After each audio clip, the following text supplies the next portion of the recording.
Evangelho segundo a Bíblia é Romanos 1,16. Porque eu não me envergonho do Evangelho de Cristo, pois é o poder de Deus para a salvação de todo aquele que crê, primeiro do judeu e também do grego. Evangelho é uma obra que Deus concedeu a Jesus que realizasse aqui na Terra. E que agora o Espírito Santo revela. O que é o Evangelho? O que é essa boa notícia? Que poder é esse que salva um ser humano? O novo nascimento. E Jesus falou a Nicodemos, né? Lembra de João 3,3? Disse-lhe Jesus, em verdade te digo, que aquele que não nascer de novo, não pode entrar no reino de Deus. Então o Evangelho e o novo nascimento é uma coisa só. Como é que faz para nascer de novo? Queria que os amados me ajudassem nisso. Qual é a condição bíblica para alguém nascer de novo? Está lá em 2 Coríntios 5,17. Assim, que se alguém está em Cristo, é uma nova criatura. As coisas velhas já passaram, eis que tudo se fez novo. Segundo a Bíblia. Qual é a única forma de nascer de novo? Segundo a Bíblia. Está aqui, ó. Se alguém está em Cristo, nasceu de novo. Então, novo nascimento não é aceitar Jesus. Você não vai encontrar isso na Bíblia. Novo nascimento não é ser batizado nas águas. Não é isso que está escrito. Novo nascimento não é obedecer à palavra de Deus. Novo nascimento não é seguir Jesus. Novo nascimento se dá quando você está em Cristo. E a grande pergunta: qual é a grande forma, a única forma, a maravilhosa forma que qualquer ser humano pode estar em Cristo Jesus? Guarda isso no teu coração. Você precisa conhecer a palavra. Conhecereis a verdade vos libertará. A única forma de estar em Cristo, não tem outra. Porque da mesma maneira que o pecado entrou na raça humana por uma promessa, o pecado também sai do homem por uma promessa. É um jogo de promessa, hein? Lá em João 12,32.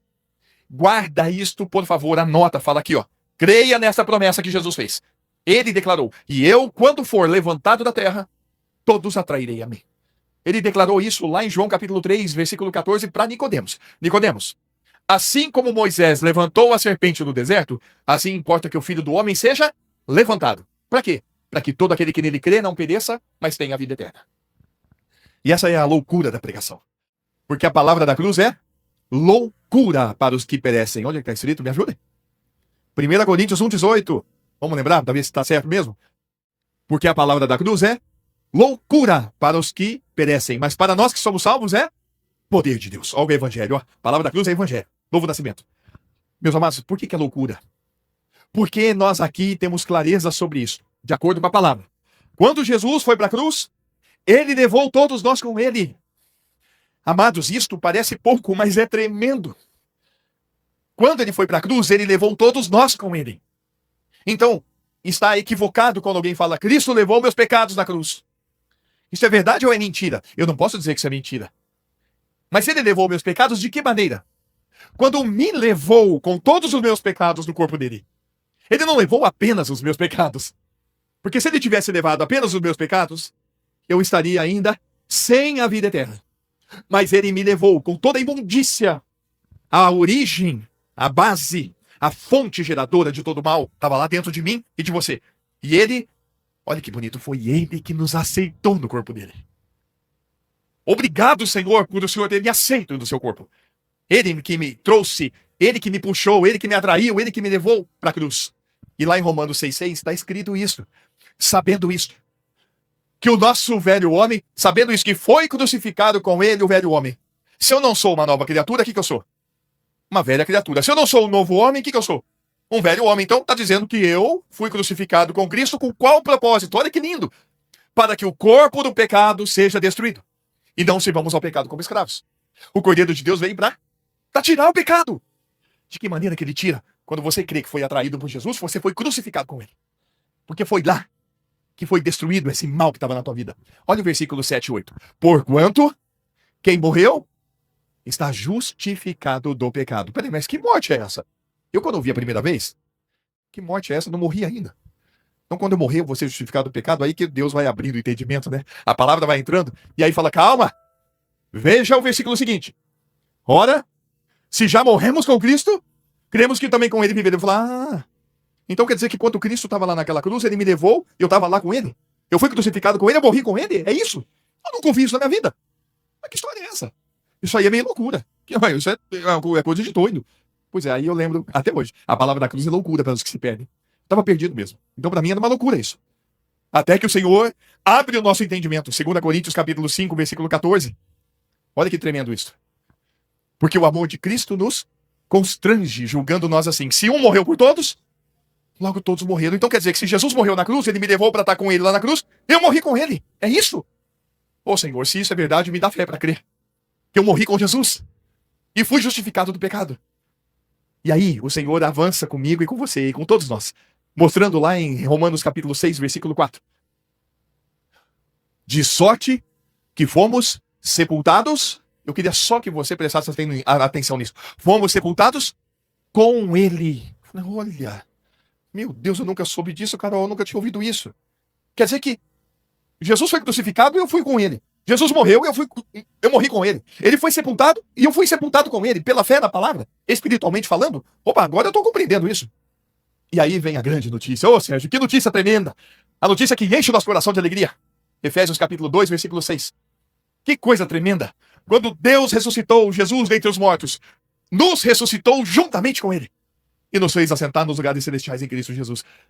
Eu falei, agora eu estou compreendendo. Então, só é possível nascer de novo quando a gente crê que a gente morreu e foi ressuscitado junto com Cristo. Poxa, é isso que ele veio fazer. Eu não sabia. É isso que ele veio fazer. É assim que eu sou salvo. E aí eu só aprendi a fazer uma coisa. Oh Deus, tem misericórdia de mim, me faz acreditar nisso. Me dá fé para crer nisso. E sabe o que ele fez na minha vida e na vida de todos que estão em Cristo aqui?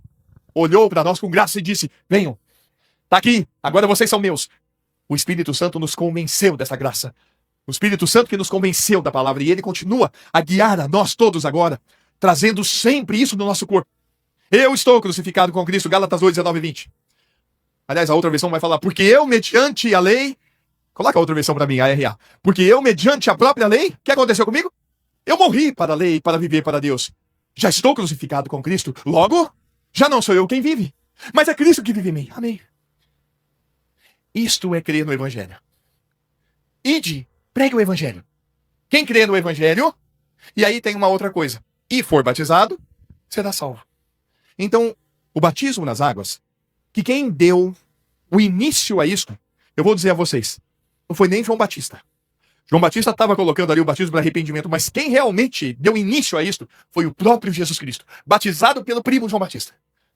Ele mesmo disse, convém que se cumpra. Ele deu o exemplo. Batismo nas águas, meu amado, não salva ninguém. Ai, tá vendo? Por isso que eu não preciso ser batizado. Não, isso aí é uma mentira. Deve ser batizado? Deve ser batizado. Ah, mas o ladrão lá na cruz, ele foi para o céu e não foi batizado. Eu vou lembrar o pastor Ivaldi aqui, quero ser um pouquinho grosso, como ele era, né? O ladrão estava pregado na cruz. E você está pregado aonde? Ele não falava isso? Os mais velhos aí sabem. Ele falava exatamente assim. Então, de uma forma muito clara, é isto. É óbvio que alguém que está no final da vida ou sem condições de ser batizado e crer no Evangelho, é óbvio que ele vai para o céu. Agora, aqueles que podem, e aí que eu entendo, aqueles que são tímidos, que não entram no céu. Aqueles que não confessam o Senhor Jesus. Porque ele deixou claro, aqueles que me confessarem diante de meu Pai que está nos céus, estes então serão recebidos. Mas aqueles que me negarem diante dos homens, também eu negarei diante de meu Pai que está nos céus. Então, é preciso que a gente tenha a clareza do que é batismo nas águas. Batismo nas águas é um testemunho, meus amados queridos que estão querendo saber sobre isso. Que é a coisa mais importante e mais bela da tua vida. A maior decisão da tua vida é esta. Eu quero testemunhar isso, eu quero ser batizado. Por quê? Porque eu quero testemunhar o que Deus fez na minha vida. Eu tenho clareza que batismo, esse batismo nas águas, ele não é o novo nascimento, não me dá vida. Quem me dá vida é Deus. Ele que me deu a vida em Cristo. Então agora eu nasci de novo, eu estou cheio de alegria aqui. E eu quero testemunhar isto, eu quero confessar isso de acordo com a palavra de Deus.